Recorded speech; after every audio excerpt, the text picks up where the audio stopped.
跨太平洋伙伴全面进步协定 CPTPP 的执委会年度大会27号伫加拿大温哥华来举行。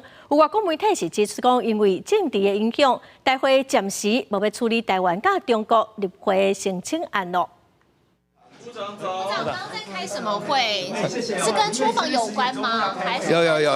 原定定9点立法院外委会要审查外交部相关预算，不过部长林佳龙迟到将近1点钟，表示是为着接续来个总统赖清德友邦的出访，参加重要的会议。另外，外媒路透社指出，赖总统会过境夏威夷甲关岛，中国可能伫未来几天就处伫台湾附近进行军演。部长，您消失的这1个小时到底去了哪里？那部长，这可以说明一下吗？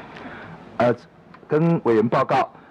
今天早上因为在安排总统出访的事宜，因为在3天就要出访，因为刚好跟友邦联系还有相关的工作就是要在这个时间能够确认所以呢跟委员会请假的1小时。受到在美中政治力的影响，外媒引用知影内情的人士表示，27开始的 CPTPP 执委会年度大会，台湾和中国的入会申请案拢互囥咧无处理。民进党立委认为讲，中国是伫咧阻碍，呼吁友邦替台湾发声。国民党是表示，即阵就是重视两岸的正向关系的时机。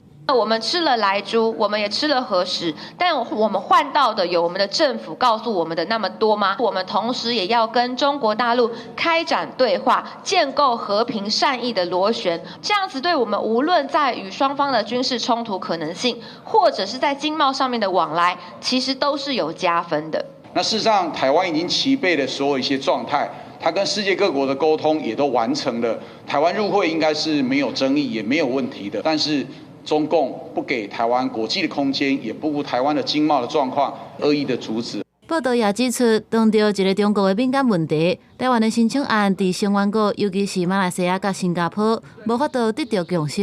也若各斯大理家的申请案是会互相处理。记者综合报道。